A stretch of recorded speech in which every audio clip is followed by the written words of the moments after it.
ganja.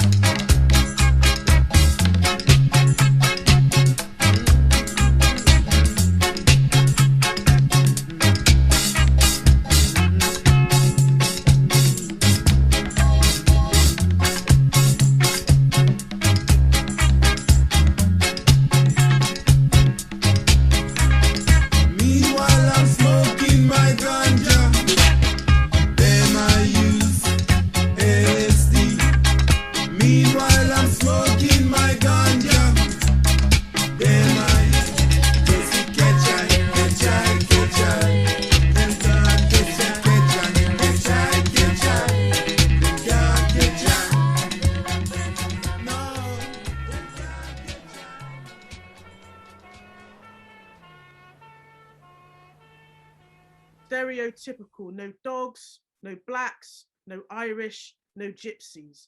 And that also carried across to the labour market in terms of trying to get work. So my father had to, like so many others, hustle their way into society. And he did after a period of hustling, spurred on by my arrival, I should add. He realized his second dream after my birth, which was to open his own restaurant in St. Paul's, Jamaican good food.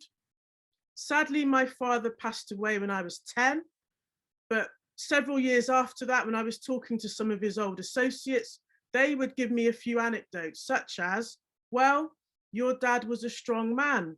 He had a good, legitimate business, but still sold weed over the counter. Of course, back then, sometimes it was the £1 twists and all the rest of it.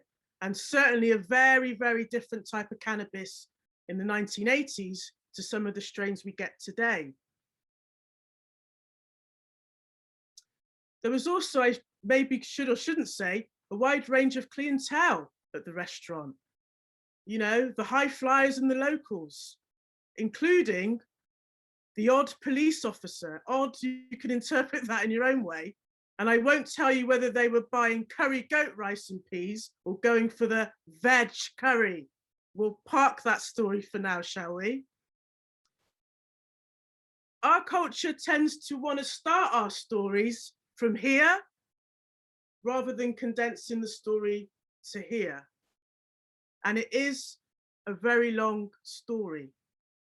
And as I've said, my father was from Jamaica, and many of us will understand there's a long-standing connection between Jamaica and what we would say ganja. Ganja was used to medicate against the back-breaking experience of plantation work and other work post so-called emancipation and abolition, and also to relax the mind away from the shackles that existed. Ganja was introduced by Indian indentured laborers who filled the gaps after abolition, filled the gaps in the commodity of human flesh and labor. They brought the cannabis and a clear spiritual practice connected to it, which went on to inform, as we also may know, the Rastafari culture as well. Enlightenment through herbal remedies to get closer to a spiritual existence and free the mind. India itself with a very, very, very long history of cannabis and culture connected to spirituality, and that being very important, and of course clamped down upon by the British under colonialism, taxed in fact, and more recently in relative terms, banned by the US. Of course, some of those bans have been lifted now, thankfully. So what needs to happen to empower communities today? I endorse legalization and regulation with so many different strains of what we called weed, ganja, cannabis.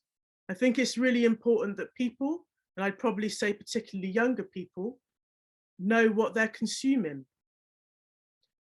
We also know the disproportionate number of members of our African heritage communities and Asian who get stopped and searched on a way too regular basis. and that many of these stops and searches are for very small scale, personal cannabis or recreational drugs, which seems rather ridiculous, really, doesn't it? Doesn't seem like a good use of police time to me. And I am standing to be the next Police and Crime Commissioner for Avon and Somerset.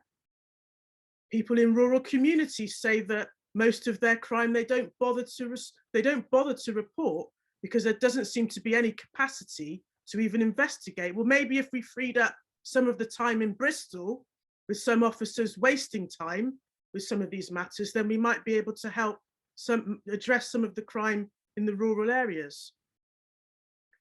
I think there needs to be more of a grassroots lobby. Sure, we have our different forums. We're all here tonight, and I'd like to think most of us are on a similar page. But where are the other people? Sure, they may have conversations amongst themselves, but we need that to be more overtly vocal. We need to, as my t-shirt says, show them and show democracy. And when we get to legalization, we need to challenge taxation. I'm going to leave it there because I'm sure I've gone way over 5 minutes, which is great for any other speaker who hasn't got much to say or thinks that they haven't. Thank you for listening. Thanks, Cleo. Don't worry about going over the time. Anytime I've ever spoken, I do exactly the same, and it's never a worry to hear more of that, because it's just so great to hear. You know, so passionate, and it was really great to hear. You know, such a personal story at the start, and it made me think with the police and whether they order the curry goat or the special veg curry, and it's these same police who then engage in this this racist stop and search endeavours, and the irony there, which is really shows just the issues we have with our current policing system, and just scratches the surface. But thank you so much for sharing that, Cleo. And what I'll do is move on to Sunil, and just to repeat, to please introduce yourself, and speak on the key question of what kind of relationship empowered community should have with cannabis. What can be done for us to get there, and speak about your relationship on the subject as well.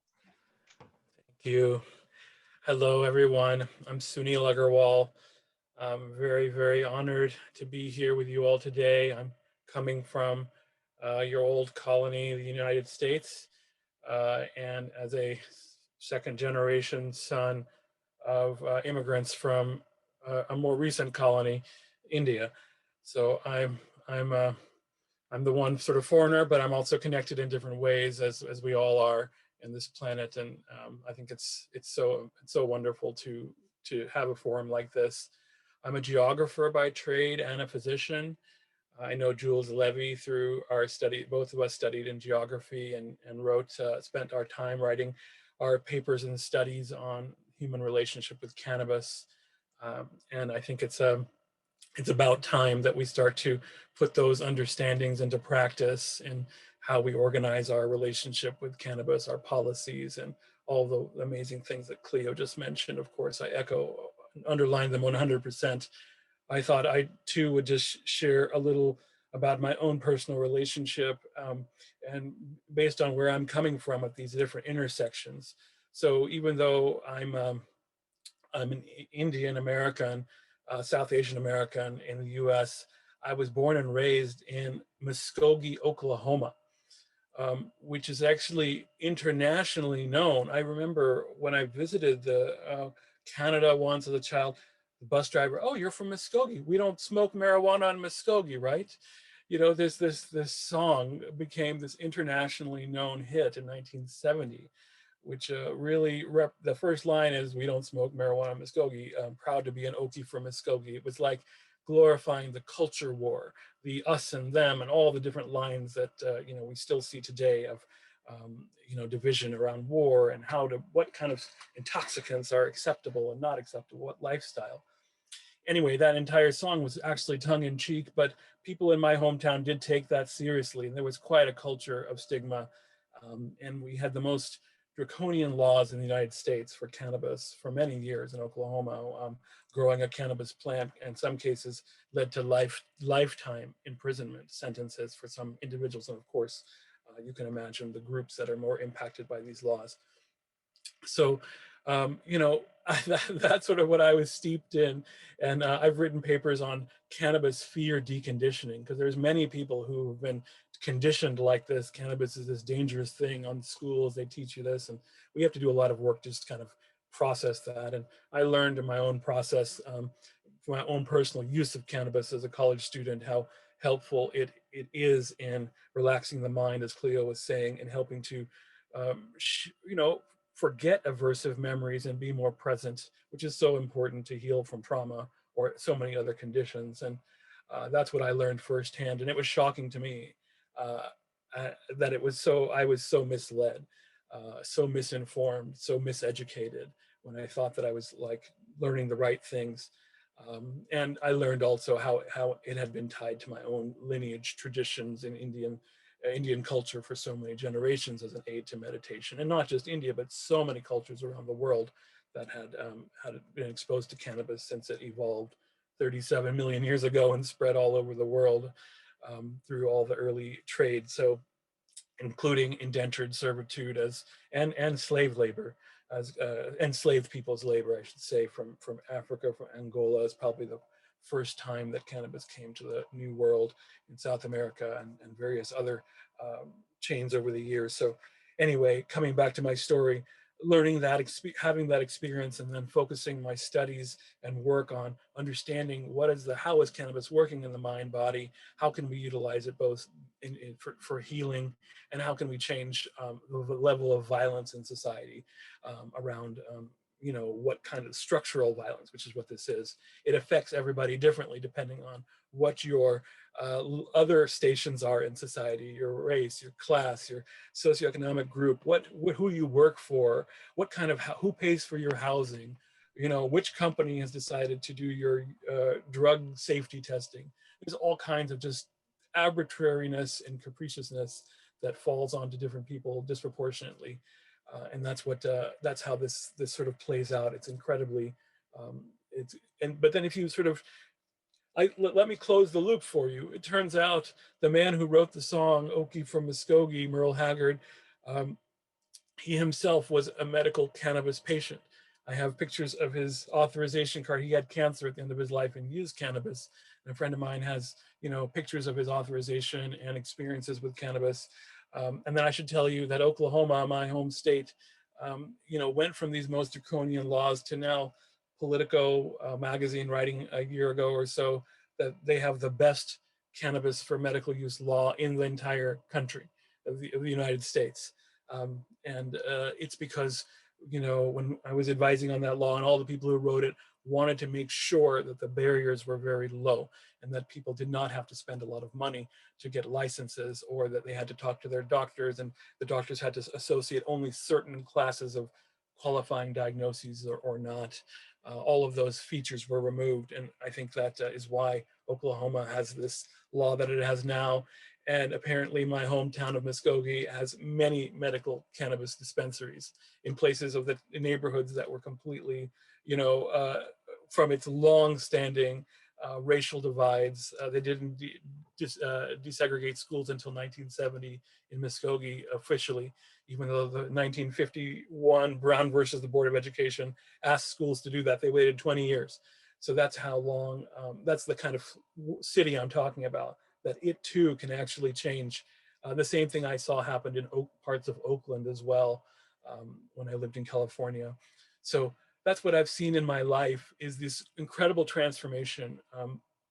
And I guess the kind of relationship empowered communities can have with cannabis is recognizing it as the traditional plant that it is.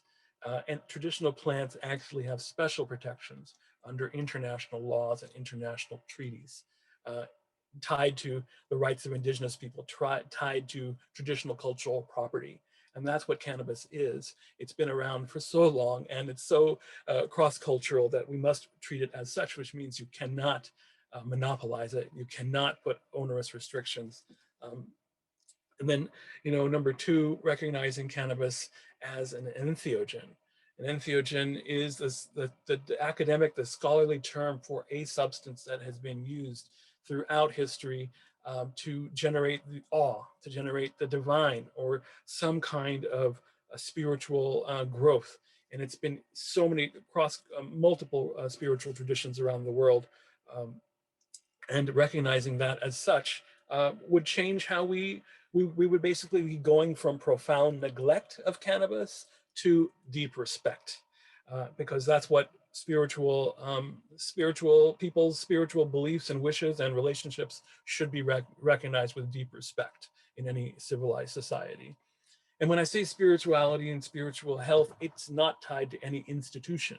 It's not tied to a church, a temple, a synagogue, a mandir.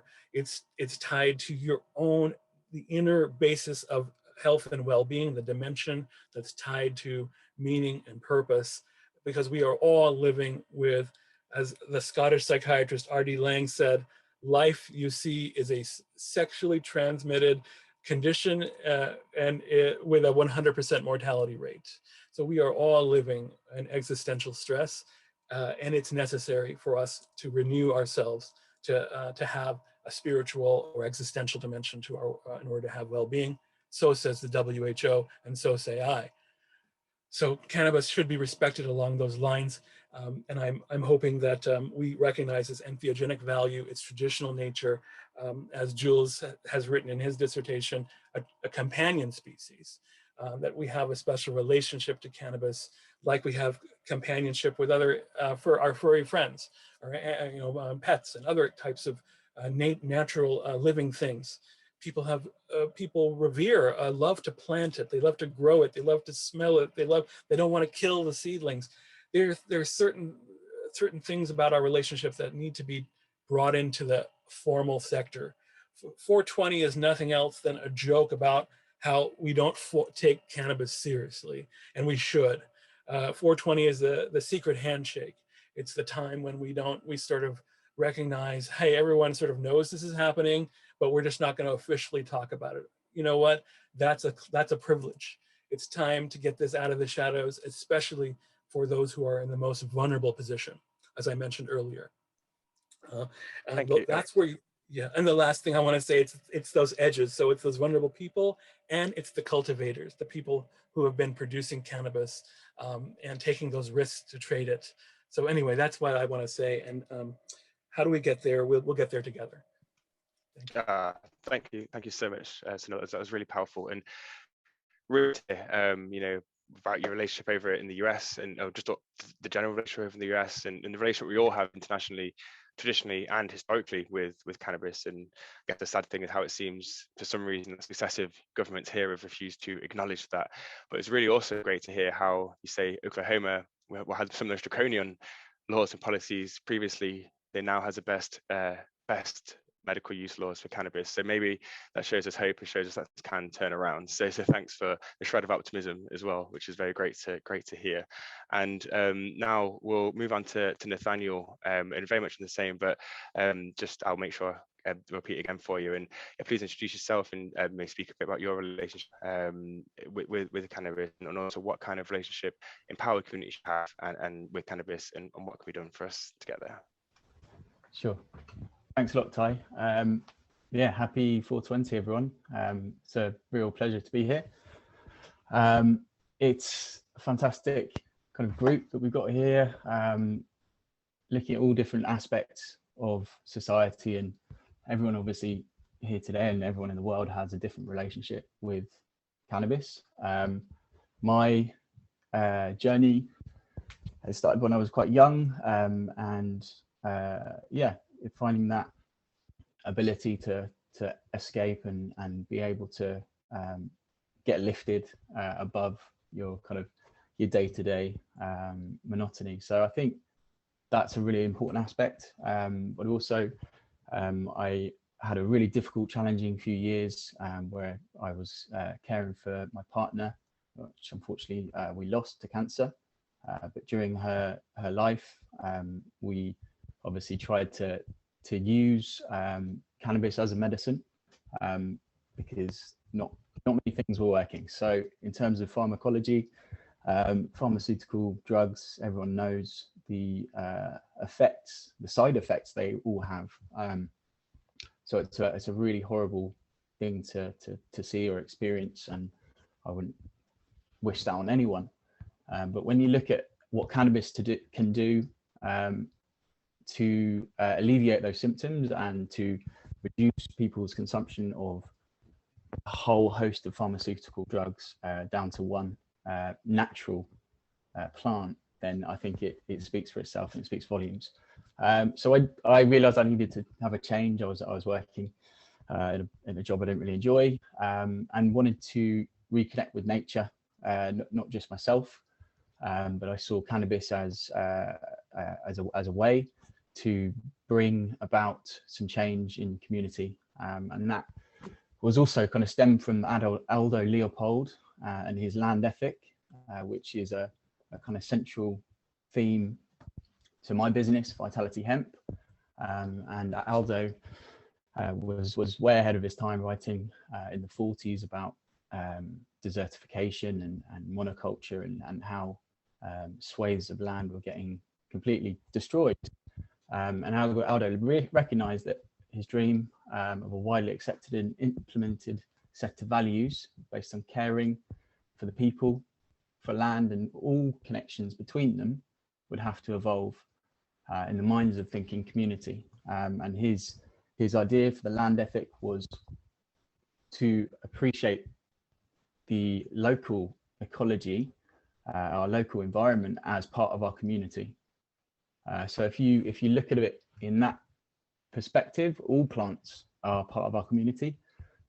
We rely on them to live, but obviously with cannabis, there's so many more levels to that. I'm not going to harp on about too many stories, but obviously our relationship with cannabis, and it's great that Dr. Sunil mentioned Jules's comment about a companion plant, because that really stuck with me when Jules mentioned that to me, and it just makes sense through all of these different cultures, people's different experiences, but it saved thousands, maybe millions of people's lives, and it will do many more to come, which is really quite impressive. I think there is a huge global tide, obviously, and it's fantastic to see how things have changed in certain places.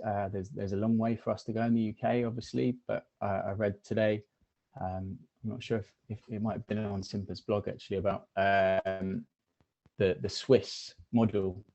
Obviously there's been a 1% THC tolerance for quite some time, but they're actually trialing a 5,000 person study, and I think it starts in May for complete legalization.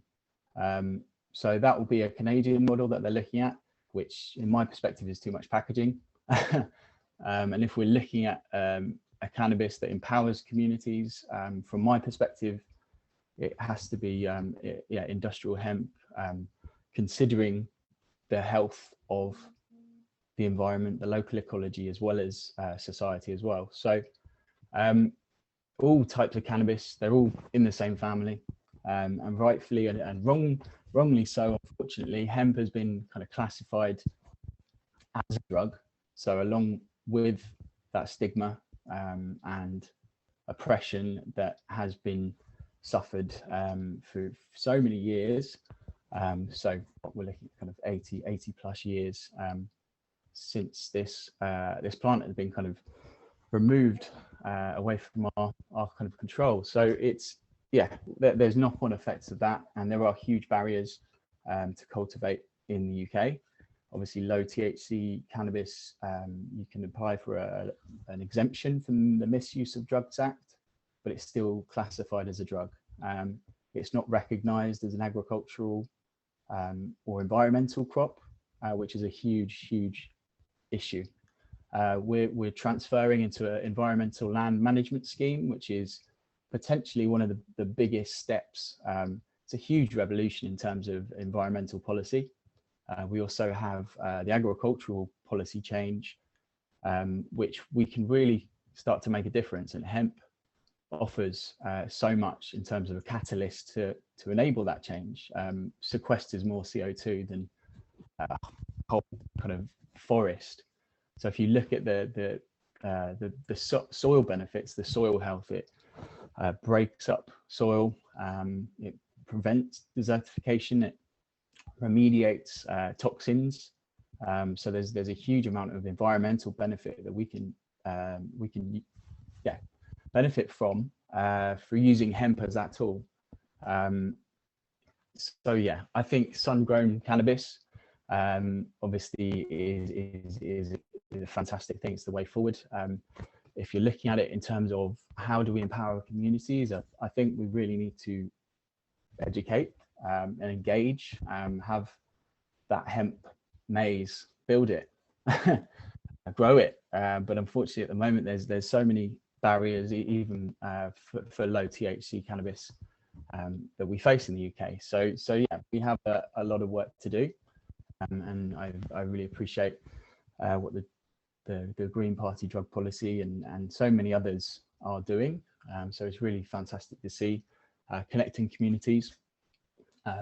And yeah, I think empowering the rural citizens, obviously with the access to be able to grow hemp and cannabis, will also encourage a closer relationship with other people within the urban communities as well. So yeah, obviously I think progressive policy is required, fully supportive, and I'm also a director of the British Hemp Alliance, which is a network of stakeholders and community members, and we're trying to push for change, and hemp being recognised as an agricultural crop is a sole part of our policy.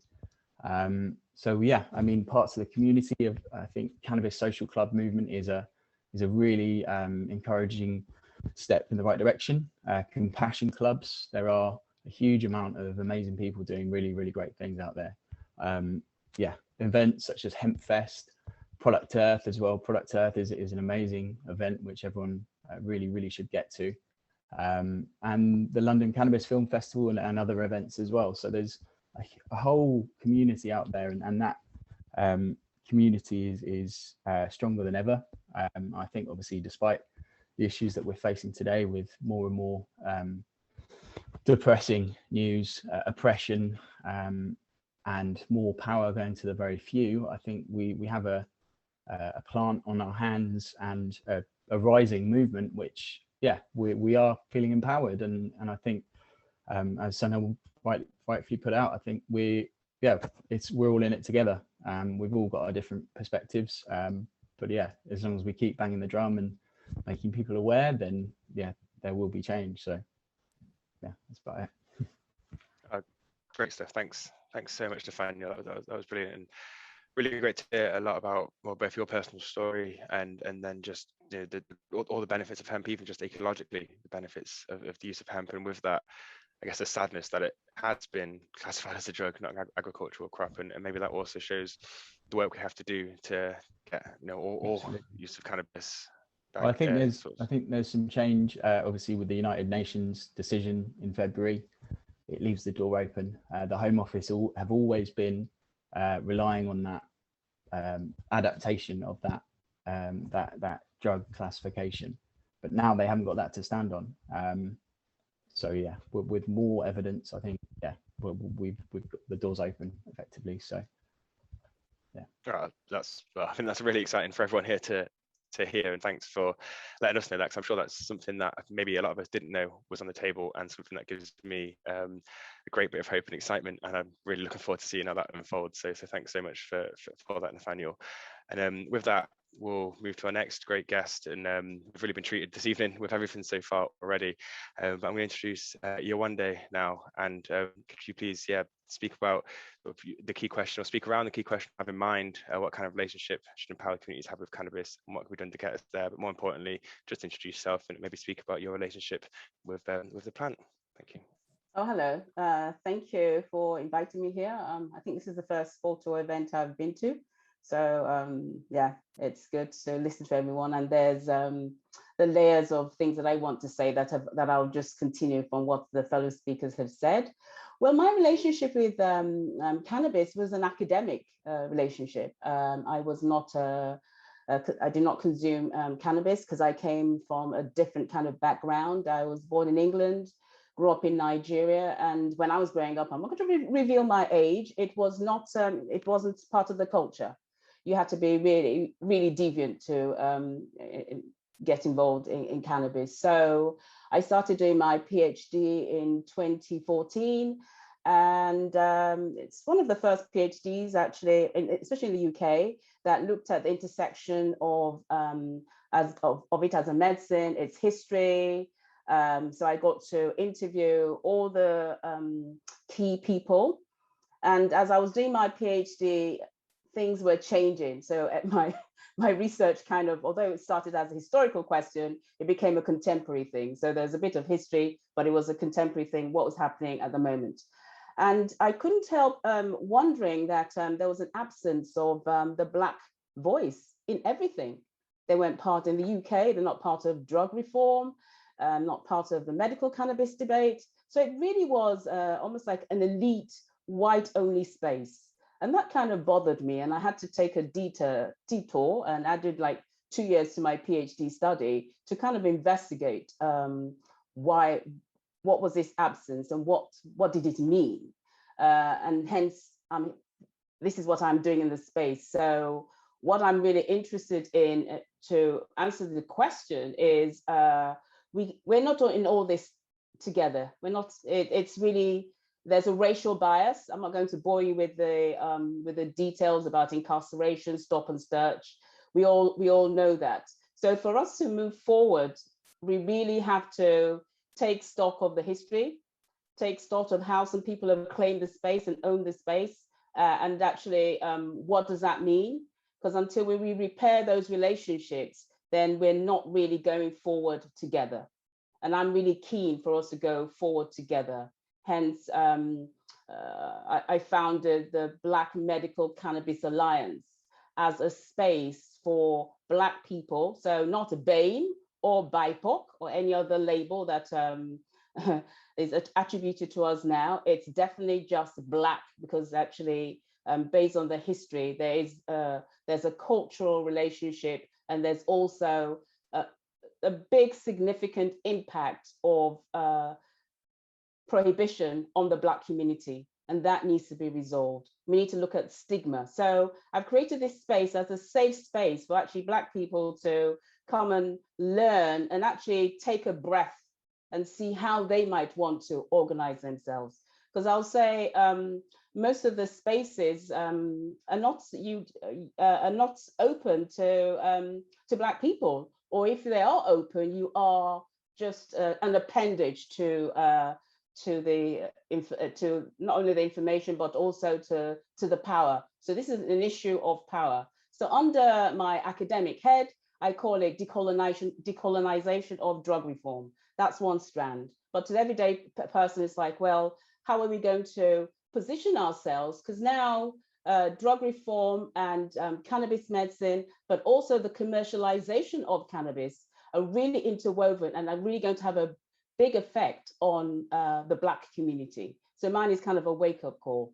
A key thing also, which really impacted me, because I got to interview people, I got a bit of insight. So Chloe, thank you so much for sharing your story, because I heard lots of those stories. I remember in one interview, as a oral history historian, you're supposed to be objective and removed from the subject. And I remember the first time I cried in an interview was speaking to someone who was about 75 years old, and them telling their experience of living here and what they had to do and how, you know, they've been oppressed by the laws. And that really hits me. So my motivation is kind of social justice. And I come from also that background due to my work in the 1990s, where I was very privileged to work as a chemist at the Body Shop. And I worked with Dame Anita Roddick. I was young and I didn't really understand the politics of what we were doing, but now that's part of my lineage and part of my heritage. So I'm now going to share a poem, and that's a poem which I've been writing since 2014, and I keep on adapting it as I get more information. And that's to represent the absent people here, the Rastafari. Because if I look at, you know, when I talk about the Black people, the quintessential people that have really struggled and suffered all over the world for this plant, a Rastafari. So just spare maybe a couple of minutes for me to share this with you. And I'm going to turn off my camera. It's symbolic of the absence from the table.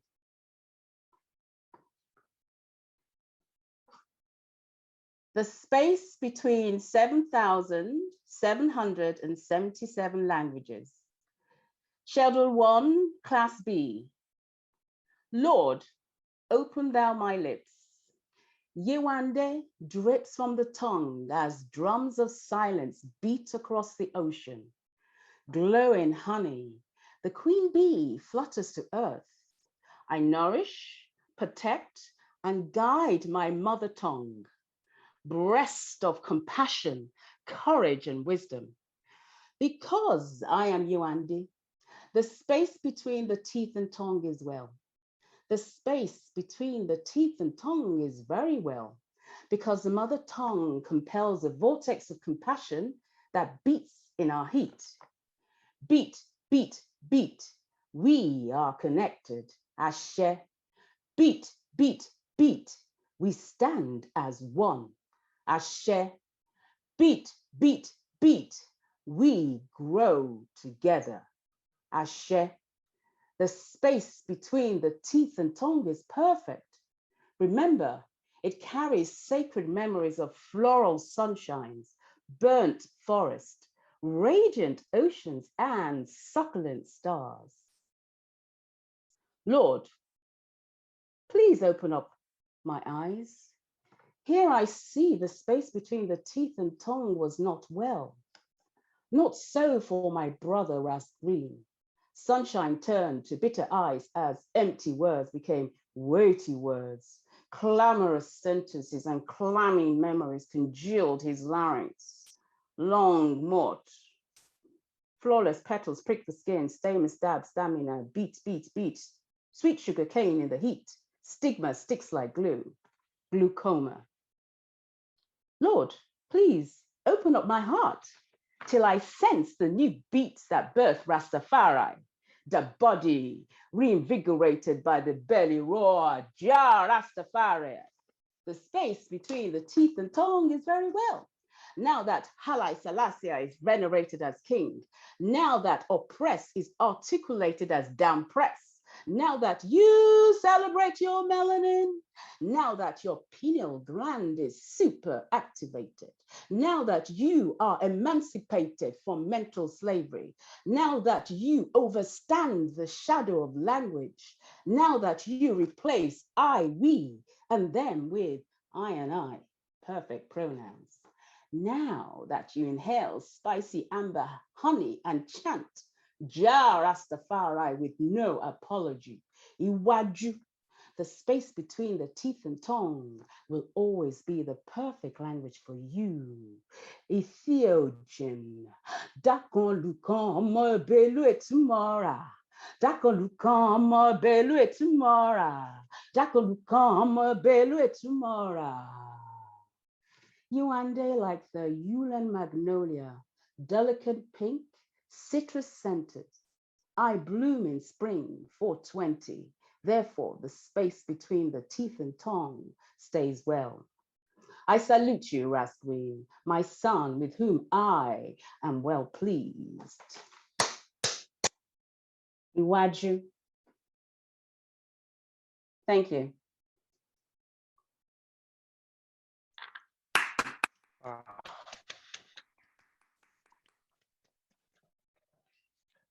Thank you so much, Yewande. That was incredibly powerful, beautiful words, and just beautifully delivered as well, and really just, yeah, so great. And thank you so much for sharing that with us. I thought it was quite personal and just really powerful, and I think really was what we all needed to hear in this event today, and I really thank you for that. And then there's something really powerful, I think, in what you said as well earlier on around, you know, the decolonization of drug reform, you know, and we speak around looking over to the other countries in which we have had more liberal and more relaxed drug laws over the years, and we do need to ensure that we don't make the same mistakes that many of those areas have made. You know, we look at over in America, it's great that we have legalize cannabis in so many areas or decriminalize, but it's not good if the Black communities are still languishing in prison, whilst now often, you know, the white and middle class are either starting these businesses and making money selling these drugs that, you know, the Black communities are in prison still for now. You know, we can learn from that. So whilst I look over in envy across the sea to the US sometimes around this, you know, it's not worth it if these mistakes happen and the Black communities continue to languish in prison. So yeah, really and they will happen. They will we follow America, and America actually did have advocates. It was built into the law, so part of actually the bills going through, it was part of, well, Sunil can tell us more about that. It was part of the conditions. They did put this social justice in it. And I'll give an example. I went to an event in England, London, and someone from America, an investor, was sitting right next to me and asked the panel about social justice. None of them on the panel actually in England had a clue. They hadn't thought about it. And that was my wake-up call, that it's not going to be even considered if we don't consider it ourselves and bring it to one of the things that needs to be talked about. So yeah, thank you. Yeah, absolutely, thank you. And I think it's a lesson for all of us to take away is, while we will continue to advocate for cannabis law reform, we all need to ensure we have this in mind. So thank you so much. And now we'll move over to Simpa. Apologies, you've had to wait so long to speak, but I'm sure you've enjoyed the great words as much as everyone else here in our virtual room. But yeah, Simpa, please do also introduce yourself, speak about your relationship with cannabis, and maybe just have in mind the key question around our day of what kind of relationship should empowered communities have with cannabis, and what can be done for us to get there. Thanks. Hey, thank you very much. First of all, thank you to Jules and everybody else that's organized this great event. It's amazing to see such diversity. When I was a teenager and my journey began with drugs, to think that I'd have had the position I have the past few years with being able to speak with police, being open with them, to sit here and smoke a joint with potentially the next PCC for Avon Somerset, that's kind of ticking a box off my list. So again, thank you. And wonderful words from Yewande and from everybody else. It's brilliant to hear everybody's sort of background into why they are here today. I think it's wonderful that so many people turned out to view this. For people that sort of don't know me, I had a very tumultuous and incredibly difficult and abusive sort of youth that meant that I missed most of my education. It meant that I was removed from my homestead. It meant that I missed a lot of socialization. And in consequence to this, developed subsequent traumas that I then pacified with various drugs, at some point to great excess, at some point quite dangerously. But then ultimately it was in the sensible application, the consideration of setting that I found these entheogenic compounds incredibly useful in healing my trauma, in addressing the things that had held me back for so many years, that were limiting my potential as a human, that were harming me. And then in and through that healing process, I kind of discovered this obligation, I suppose is a way to call it, but it's also a privilege and a pleasure to articulate and speak on drugs, and to speak on the disenfranchised communities, people that come from different classes, that come from different ethnicities and minority groups. For all I can't speak of the direct experience being a white kid from the north, I can, however, empathize and sympathize with the same sort of oppression that is now occurring under the war on drugs. So I echo the sentiments that was made by a few speakers before, that until we know our history, we cannot really look at our future. So we have to look back at this to what kind of went on, as Dr. Sunil was speaking of before. This comes from sort of the Asian Peninsula, and then it was moved around. I literally flashed on to wave there. It was moved around then from there by various cultures. It then suddenly became this staple, because far more than a drug, even far more than a medication, cannabis is a resource. It is an environmental resource, and that is what it was proliferated for. It was then consequently that we found, hey, if you set this thing on fire, it does something to you. And then we kind of went, all right. And then we started to recognize the potential therapeutic benefits from it. And then we started to need this thing. So then fast forward to the British Empire, the ships that sailed from the ports of the south of this country that colonized the world for worse, the damage that we did that led to, frankly, where we are now, those ships were the sails and the rigging, all of that was cannabis. They were mandated to take a certain amount of cannabis seed with them to then grow. This was called hemp at the time, but wasn't distinguished by an arbitrary THC percentage. It was just cannabis. So the different cultivars would grow in different sort of ways. They would know sort of the difference between the Indian hemp strains and then other ones that they'd got on the way, because the cultivators of them would know what they want from it. The oil and the lamps, the lacquer that sealed the ships, the food resource on it, because again, it's a food. It balances your omegas. It is a requisite for good health, in my opinion. Its absence has been to the great detriment of our species. You can see this in the degradation of our health. The same is true of the impact on the environment. The eradication of cannabis first started, I suppose, in 1937 with the passing of the marijuana tax in America. This then started a snowball effect that then led to the 61 Convention, the UN Single Convention on Narcotic Drugs. From that, we then arrive at the 71 Convention, which is where global eradication of cannabis occurs. You can plot this on a map. You can watch the amount of atmospheric CO2. As Nathaniel spoke of before, cannabis sequesters 325 kilograms per ton when it is cultivated. It is a ridiculously wonderful substance. I think it's per hectare or acre. I can't remember off the top of my head. But then you can make it into these wonderful compounds. So we've known for a long time that you can use the husk, the inner material. You can then produce thermal blocks that burn more efficiently. We don't need to harvest coal. Harvest isn't the wrong word, but you know what I mean. Mine, sorry. We've got hempcrete here, which is a building block, which means we don't need to use concrete. You know, you've got potential for hemp plastics, and more excitably, we are looking at our future with hemp graphene, with the potential for this as a supercapacitor. We're looking at this as a way to deal with our energy crisis by then being able to produce cannabis en masse, call it hemp if you want.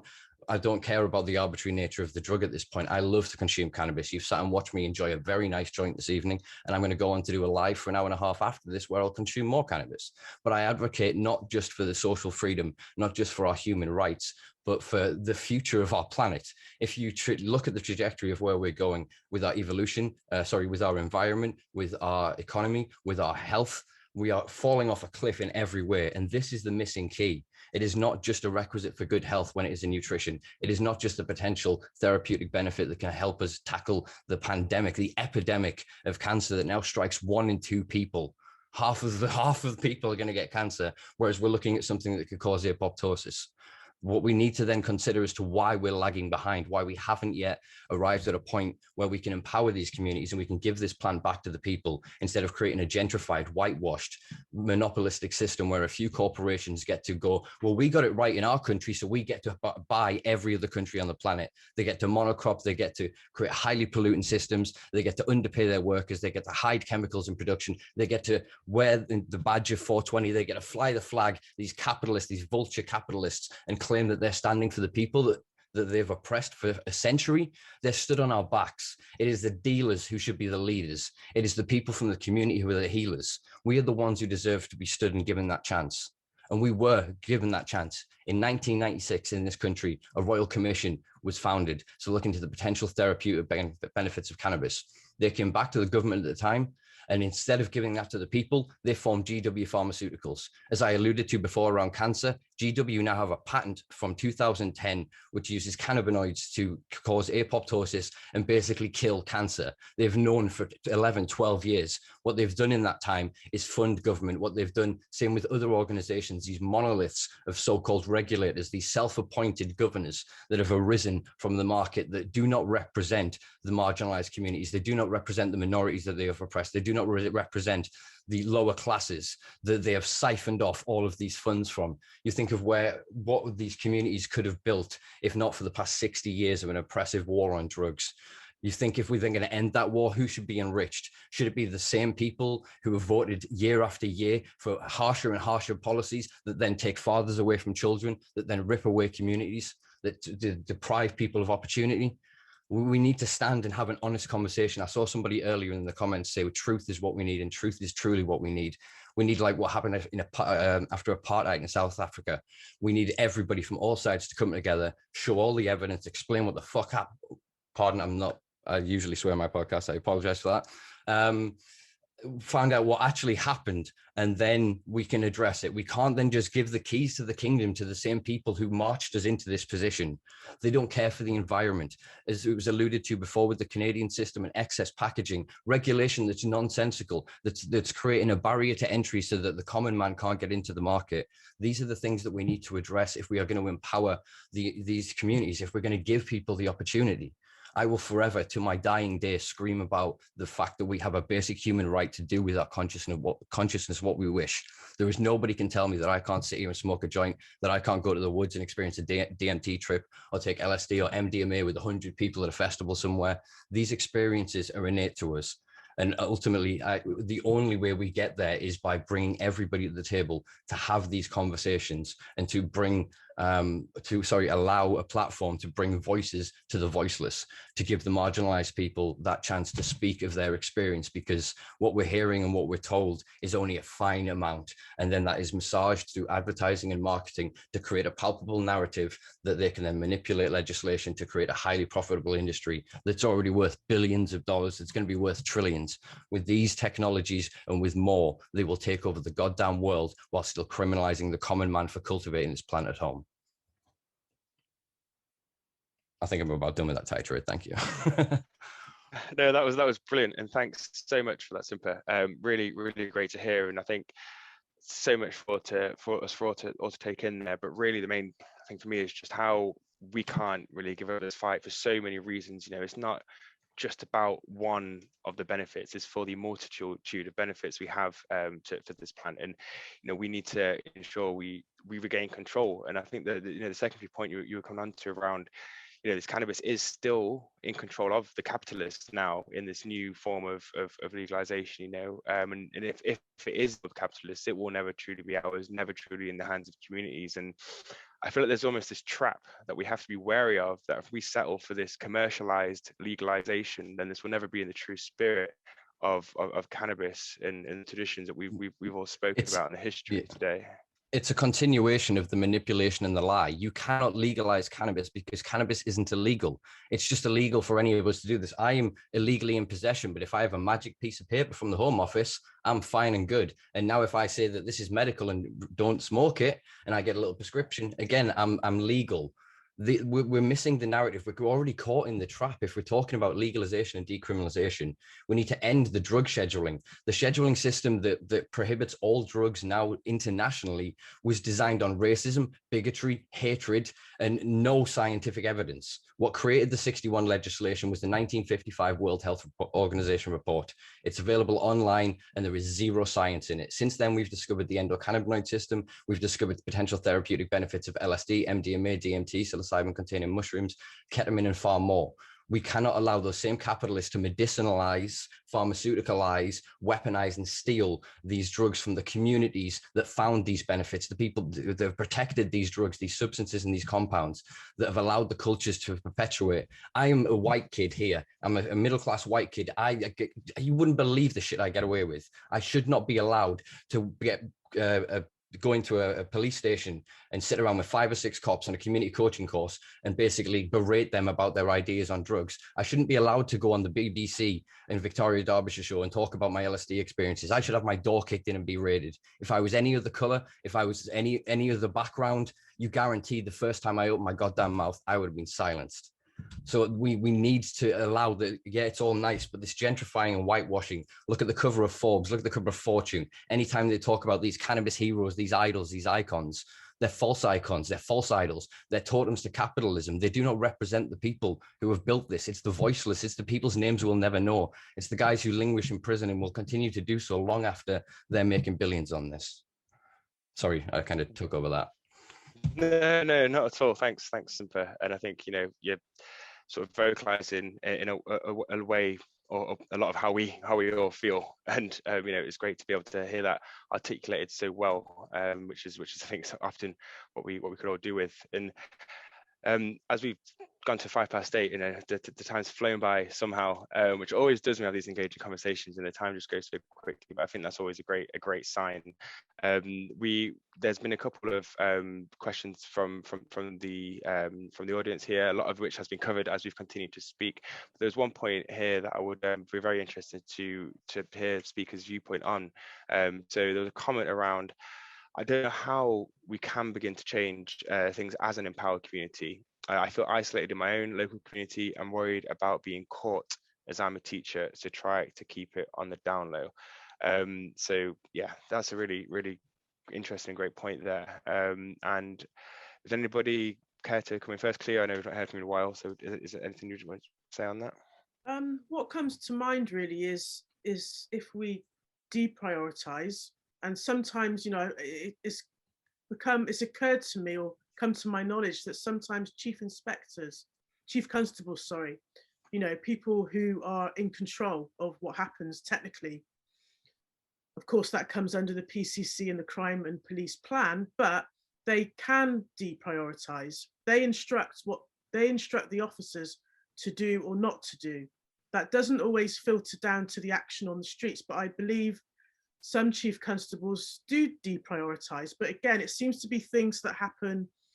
We do have some press on it. Obviously, Durham's a good example, but I think if they can be a bit more transparent about it and, you know, do a press release, talk about it, write a blog, so that that messaging can also get out. Because if it's coming from people in those positions, then hopefully that will also have an impact of diminishing some of the stigma and also being able to educate more people. So I think there's a responsibility there and an opportunity. And I believe in transparency. There may be good practice happening in pockets, but it's behind the scenes from what I can tell. There needs to be more public.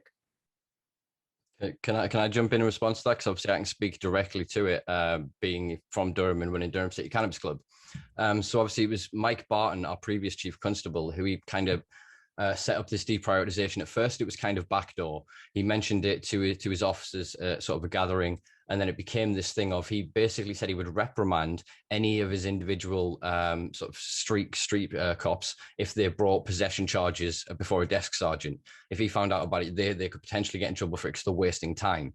So from that, when Ron Hogg was elected to his position, the late Ron Hogg, rest in peace, when he was elected to his position, them two got together and they hold the power.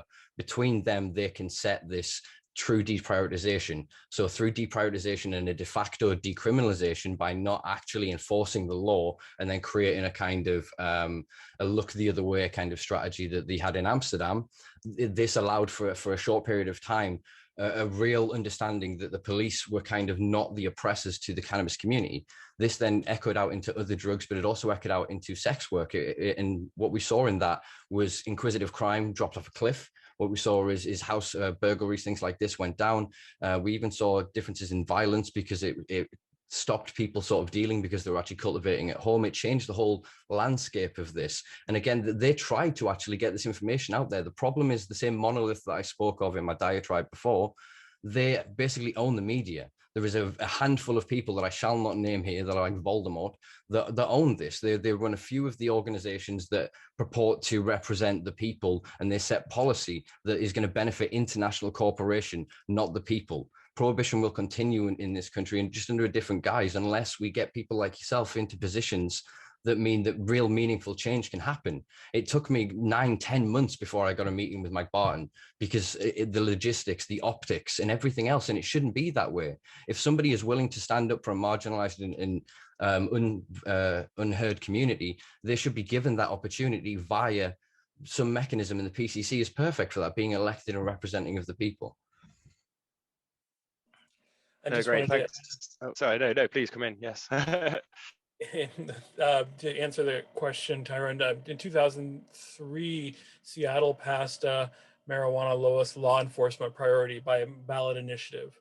And I voted on that, told them and things, developed, but I wanted to add what we did in addition to the asking for that. We also asked for a what we called a policy review panel, marijuana policy review panel, where we had different members appointed from the public, from public health, harm reduction, different marginalized groups, to actually make sure they had regular meetings and to write a report if are they actually deprioritizing, have arrests gone down, or are there arrests happening in certain pockets, which there was a reduction in arrests, but the arrests still were disproportionately falling on minority, Black, Hispanic, and poor parts of the city. So it's worthwhile to also include that in your demand as well, just to have an ongoing accountability. Great, thank you so much. And Yewande, did you want to touch on that at all? Yes, and I think that's one key thing that I'm very keen to kind of be involved in, or to kind of motivate that needs to be an equation as part of. I like what what Simpa said about truth and reconciliation. I think this drug reform intellectual movement has to take a moment to actually do something like a truth and reconciliation, because that will make these omissions very obvious, because it's happened over years. So some people that have just maybe come in 5 years or 10 years or 15 years might even not know their kind of their history, to actually look at the history of what they've done, and that will give information, which is also knowledge is power, for us to be at a seat at the table to. That's the only thing that the model in America, which I found has been very useful, to actually bring this social justice in with the right people at the right time. So we need to figure that in quite early in the conversations. It shouldn't be an afterthought. So any political party organization that's going to be involved in it, that's the only way I feel we can. I feel a bit pessimistic about chasing the capitalist beast. I think we need to kind of box clever, and that's one of the things. I think it's a damage limitation now. It's really damage limitation. I wish I had the enthusiasm and the positive energy that Simpa has about how we can do. I'm more, okay, what is damage limitation? What can we do? When can we do it? And how can we maneuver around the power system, the people that own the press, the false gods and goddesses and all whatnot. And that comes with majority of the people that we're talking about being aware, not the few activists doing the work. It's got to be a movement. It really has got to be like Extinction Rebellion. It's got to be a really movement of the people, because we can't lift up the sky and carry up the sky. Academics, you know, I describe myself as a scholar academic activist. I'm not really an activist. I'm kind of a scholar that can ask the right questions, really. But yeah, so that's my own 2 pennies worth. And I'm afraid I have to leave now because I've got another Zoom chat, and I hope to look at the chat and maybe pick up things from the recording. But thank you so much for inviting me here. Oh, well, thank you so much for joining. And I think I speak for everyone for saying just how much we really enjoyed everything, and the poem, which was just so powerful and beautiful. And I'd be interested if Nathaniel, maybe you had anything on the topic and just a general ability, you know, able to vocalize your passion for the subject, but also your concern about the stigmatization, especially if you've got professional concern too. No, absolutely. I think Yewande has a fantastic point and incredible amount of context, and that's what we have to give to the current situation. The years of persecution for a plant is, we need to bring that to people's attention and tally that. The all-party parliamentary group, there have been a few. I think End Our Pain was one of the kind of medical cannabis all-party parliamentary group, but I think there is a new kind of process or a new group which is forming, whether that's linked or not, and that kind of engagement and talking to politicians, but also getting people together in Westminster is a great way to kind of start having that conversation. And I know there's a hell of a lot of work that's been done by the activists, and also the events as well. The events, as the world opens up, it's really, really important for us all to get together and educate and bring it more mainstream. Every activist has got to kind of do that outreach, and Simpa is fantastic at being able to communicate that message. So I think we've all got a responsibility, and bring the community together through through gatherings and education. So can I jump in and echo that sentiment there? It's education, and again, it's the truth. It's revealing to the other we are not truly hateful of each other. We are not deliberately oppressing or suppressing each other's presence. We're not aware of it. The veil has been shrouded across us. There's 5+ million cannabis consumers in the UK. You walk down the street, most people you look at will have either tried it or will enjoy it or might go home and smoke a joint that night or whatever, you know what I mean? But you can't see it on them. This is why we need to take a page and a chapter from the LGBTQ community and what happened with Stonewall, and a moment where an entire community just stood and went, no.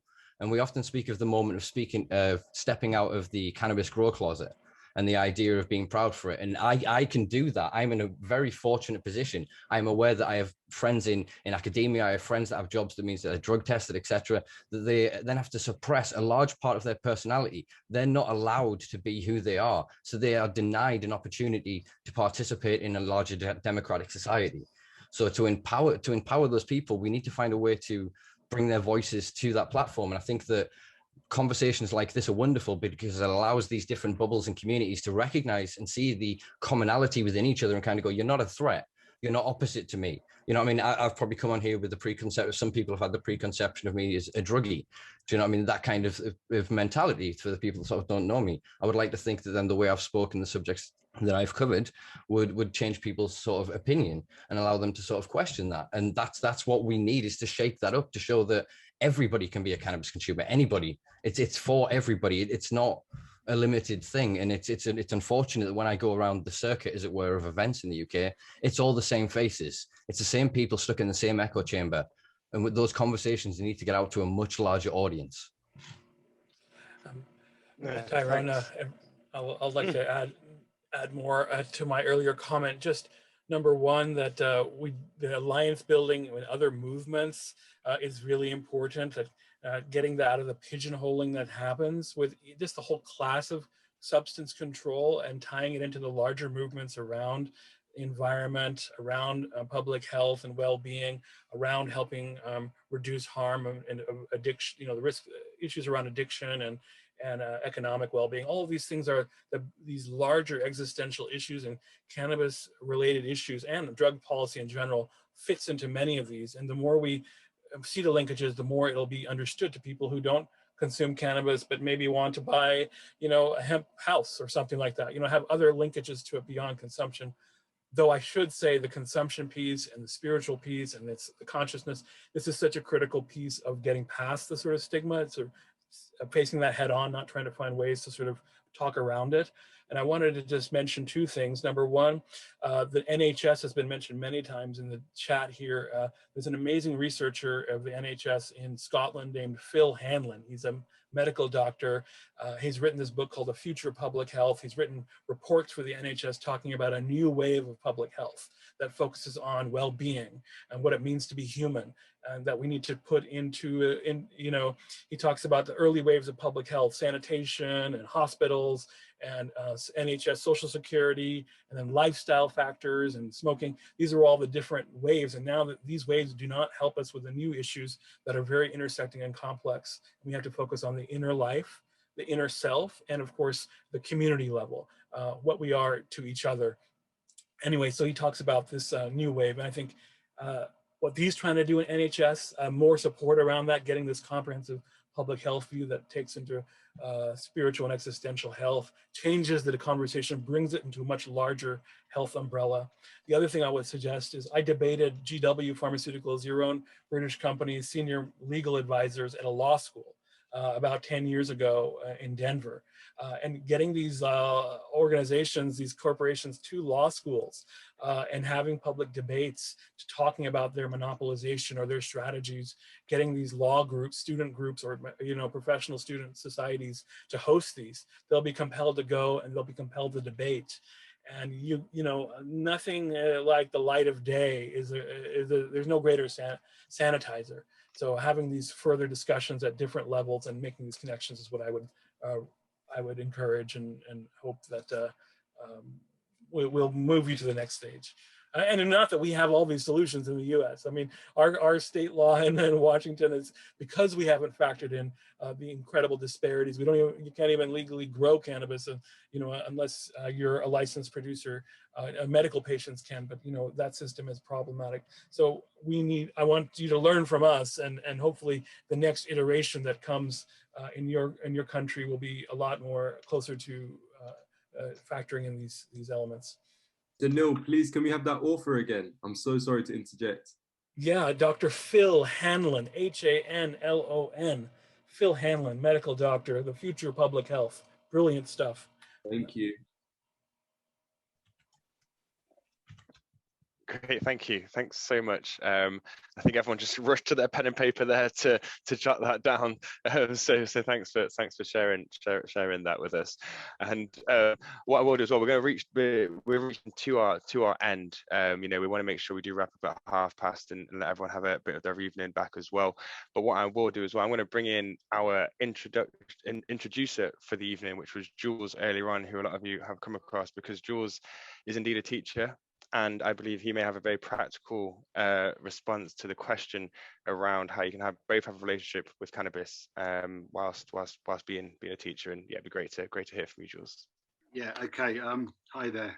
Yeah, I'm not sure I got a practical response. What I will say is I talk about CBD a lot to people. So talking about conversations.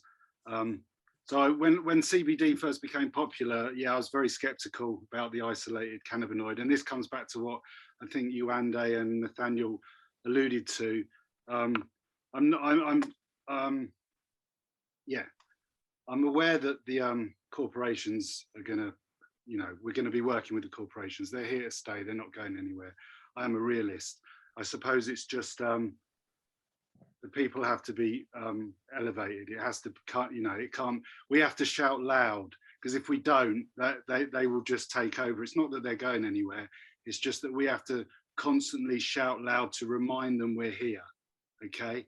And that things like we should have access to grow our own medicine. Okay, you can do your thing, but, we have to have access. Anyway, so all I was saying was about being a teacher. Yeah, so CBD is a good intro. It's a soft way to start discussions, and I'm quite thankful for CBD for that, because it's suddenly an acceptable thing you can talk about, whereas before, maybe in the workplace, you couldn't even mention cannabis. You wouldn't even dream of it, okay, unless you really knew someone.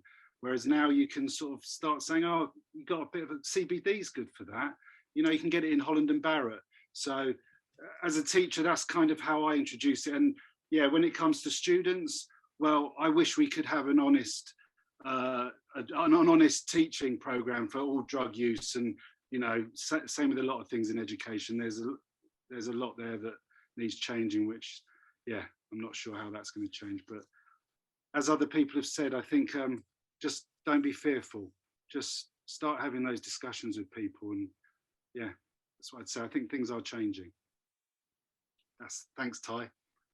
No worries. Thanks for contributing there, Jules. That was really good to hear from you.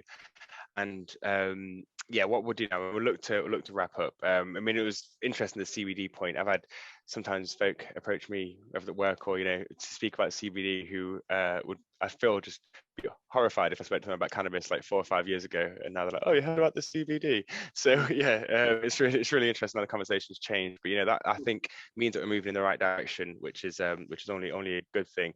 Just, of course, we wish we were moving a little bit faster, but of course we would.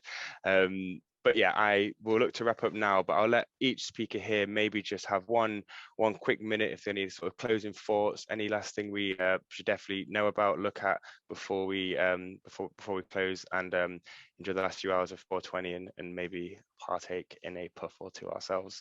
But I'll start with you, Cleo. Sorry, Ty, you muted yourself before you said a name. Did you say me, or was it someone else? I actually just thought I did that. Yeah, yeah, Cleo, yes, please start. Okay, sorry about that. Yeah, I've just put a link into the movement in Ghana as well, which is quite interesting, and a former Bristol resident who set that up over there. And also, just to come back on Sunil's point, I think if I do get elected, one thing I'm really excited about is reviving the ethics committee, the police ethics committee, but actually making it inclusive of citizens so that we can have a good debate, a healthy debate, a discussion collaboratively, show democracy, get people involved, and actually let that inform policy. So that would be something I'd be definitely looking to do.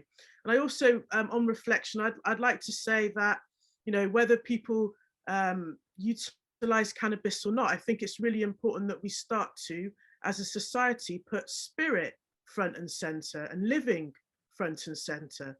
The audacity to ban, outlaw, and stigmatize a herb and its use is an absolute disgrace. To sever indigenous practice from people is an act against humanity and possibly in some ways an act of ecocide. I would like to play a short clip of music, but I'll reserve that. Other than you probably know the track from John Holt, Police and Helicopter. And if you continue to burn up the herb, we're gonna burn down the cane fields. Well, the metaphor today is that most of us are still on some kind of plantation, whether it's the 9 to 5 or work, albeit from home for some of us at the moment, to taxation or austerity, and the list of oppression goes on. We need to burn down the cane fields of oppression, many of which exist in our minds. And from the plantation workers in Jamaica to the factory workers here in the UK, let's mobilize on this principle across geographical and demographic lines, because under this regime, there'll be no dreams round here.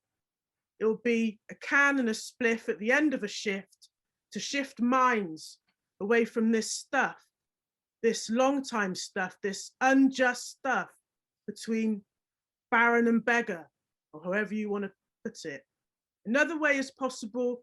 We must imagine it and imagine it every day so that we can realize it and realize what I call the renaissance of humanity. Thanks so much, Cleo. And yeah, just beautiful words again. And we've been really blessed to hear so many beautiful words this evening. And I'll just pass on to Sunil. Do you want to do some closing remarks? Maybe just a minute and a half. That'd be great. Thanks. Thank you so much for inviting me. I love this discussion. You muted yourself. I'm sorry. Thank you so much for inviting me. I'm putting here in the chat how you can reach me on social media if you want to connect or have other questions. I just want to say that echo what Cleo is saying. We have got to expand our horizons. We've got to factor in spiritual health and well-being into the dimension of health itself. Public health can't be about short-term issues. We've got to think bigger, beyond. There's so many intersecting crises. And I think the one that cannabis sort of forces us, those of us who've had these experiences of its entheogenic power, it forces us to pay attention to that dimension of our health and well-being, which has no better term than spiritual. And I think it's, I think it's interesting to note that recreation really, if you look at the roots, the Latin roots of this word, it is about renewal. It's about renewing the spirit, to recreate, to renew. And I think that's just a part of being human, to find some way to recreate. And I think it's the more that we can appreciate that and kind of get that in there, as opposed to like this, all the other kind of factors that, you know, you just have your health just sort of to work for somebody else for your life. I mean, that's sort of that enslavement mentality that Cleo is talking about, burning down those fields in our minds. Emancipate yourself from this slavery of the mind. That's what I want to just sort of, I want to underline that, because I think that's what cannabis is, this canary in a coal mine. And it, because of its sort of reach, its sort of soft psychedelic power, its versatility in all these different domains. Do you know how cannabis evolved? I mean, this is something that I learned in my geography studies. It evolved as the Himalayan plate was forming on planet Earth, the South Asian subcontinent hitting into the Asian landmass several 100 million years ago. That's where the primitive primordial cannabis started. Every year, higher and higher altitude, dealing with UV radiation from the sun under extreme stress. That's how it developed these compounds that seem to also tap into our systems, endogenous systems, and the cannabinoid system, which is this amazing thing you should study about as well. So I just want to like pay all respect to this plant, to this planet, and this gift that we have. And anyway, so I hope we can kind of use it as a mirror to understand ourselves better, and create the policies that will force everybody to have that playing field, so that we don't make the same mistakes before. And all of you here are beautiful and wonderful, and I love the debate, and let's keep going. Brill, thank you so much. And we've run a bit over, but we definitely need to hear the closing from our other great guests. So if you're happy to stay, I certainly am. And Nathaniel, do you want to share with us some closing thoughts? Yeah, absolutely. I mean, it's not going to be as eloquent as Sunil or Cleo, but yeah, again, echoing that kind of same vein, that in a stage where kind of so many of our liberties have been eroded, we've seen over the last year that so much has been taken away, and the justification for which has been put on the pandemic, but we're certainly going to feel the effects of that for years to come. But what we also need to kind of remember is, yeah, bringing people together within that community, and yeah, increasing diversity and engagement, and that yeah, cannabis is that fantastic kind of plant to do it. Obviously, yeah, there's benefits of mushrooms and mycelium, and it's fantastic just looking at the kind of fungus and the fungal kingdom, which has just been discovered. But there's a whole amount of cannabis which we're just starting to learn. So yeah, it's been a pleasure. Thank you very much. And yeah, best of luck, Cleo, and all the Green Party for what you're doing, and doing a great job. So yeah, fingers crossed. Well, thank you so much, Nathaniel. Thank you. And Simpa, yeah, if you've just got a minute or so, just any last thoughts for us all? Yeah, echo the sentiments that the previous panelists have discussed there. I just wanted to reiterate one thing and read a quick quote from John Ehrlichman, who was an advisor to Nixon at the start of the drug war. The quote is, "The Nixon campaign in 1968 and the Nixon White House after that had two enemies, the anti-war left and black people." You understand what I'm saying? You understand what I'm saying? We knew we couldn't make it illegal to be either against the war or black, but by getting the public to associate the hippies with marijuana and blacks with heroin, and then criminalizing both heavily, we could disrupt their communities. We could arrest their leaders, raid their homes, break up their meetings, and vilify them night after night in the evening news. Did we know we were lying about drugs? Of course we did. So the entire predication of this has always been about social control. Jules spoke of the impending capitalist machine coming to monopolize, create, and standardize and homogenize our culture and community. Well, that's going to kind of come anyway. I call on the need for a creation of a ministry of cannabis.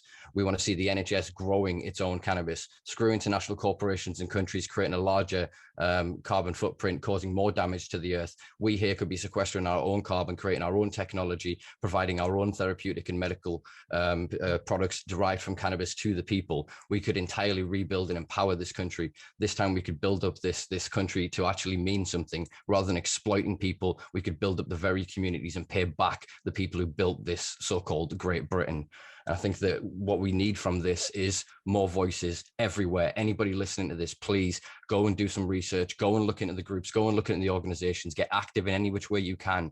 Please go talk to a family member, go look into the benefits of it. If you've got an achy knee, if you can't sleep, if you just want to relax, you want an alternative to alcohol, whatever it may be, go look at this goddamn thing, because this plant is beautiful. She has so much to give us all. She is our history and she is our future. And without it, the world is going to look dark and bleak. I'm an optimist. Even if you read some of my work, you won't think it. But honestly, I'm a true optimist. I believe in the power of the people, and I believe this plant it's a capitalist resource with a socialist agenda.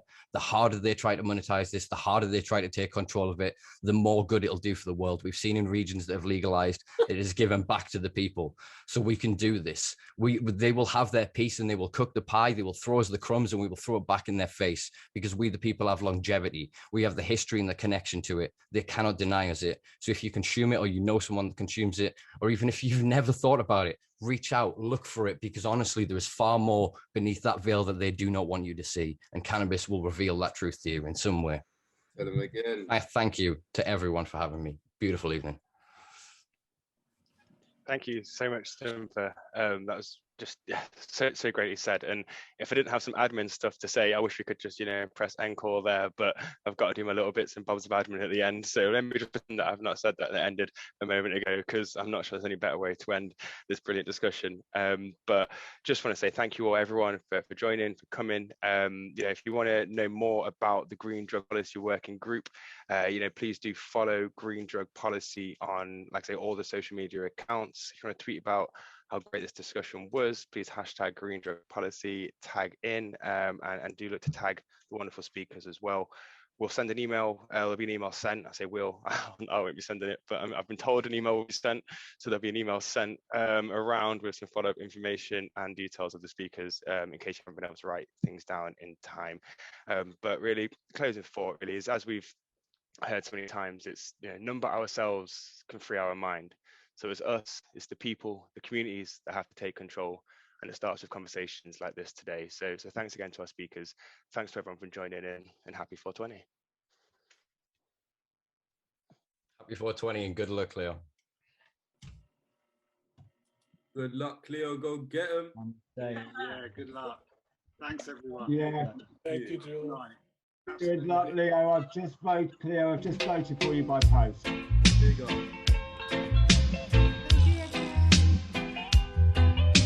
Yes, boss. Yes, boss. Yes, boss. Yes, boss. Police in helicopter. I search for marijuana.